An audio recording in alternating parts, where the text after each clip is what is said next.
The 20-month uprising in Bahrain could be heading for some kind of resolution. Both the opposition and the ruling regime say they're ready for face-to-face talks without preconditions. But as Alexei Yarashevsky reports, their divisions might run too deep for any lasting peace.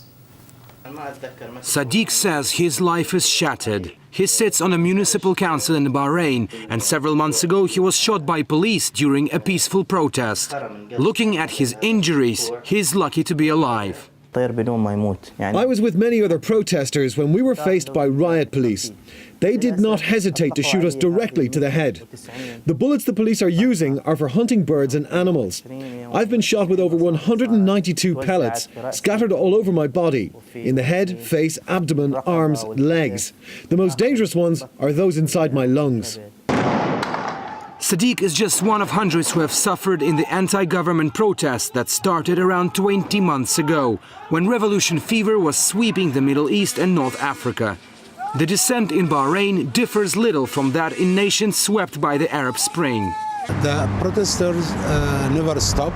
It is a daily in different areas against the regime, against the dictatorship, against the situation. Around 1,500 prisoners. We have every day we have a lot of security forces surrounding the areas, attacking the people, attacking the houses. Given the outcome of the Arab Spring upheavals, Bahrain's ruling elite is doing its best to stamp out revolt. The government recently slapped a ban on all public gatherings. Bahrain's chief of police says it's not permanent, but it is necessary. We have introduced a temporary restriction on gatherings and protests, and that is for one reason. Because lately we have seen that these gatherings and protests have been taking more violent methods. In 1 year we had over 400 protests in Bahrain. That's more than one protest per day. And we have tried to solve the problem. However, they didn't seem to be able to control protests and the gatherings.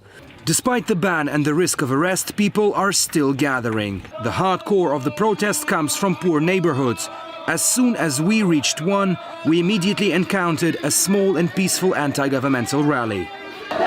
It's almost impossible to estimate how many people are actually taking part in the protest movement in Bahrain. But the fact is that these protesters are being supported by the local Shia community, which make up to 70% of this country's population. The ruling elite are Sunni Muslims, and this may look like a sectarian war. But the authorities firmly reject their actions are religiously motivated. There is a radical movement in the opposition party. They are hardliners. They want to see regime change. They want to implement their own style of government. They seek a sectarian theocracy, and that is unacceptable. So, because I feel out of desperation, they know that they don't have the support of the rest of the population of Bahrain, they have turned to these violent means. The protests are gathering momentum, and allegations of torture in prisons are leading to serious international pressure being put on Manama. So Bahrain's rulers find themselves in a tough position. They want dialogue with dissenters, but the question is whether they will be satisfied with what the king has to offer. Alexei Yarashevsky, RT, reporting from the Kingdom of Bahrain.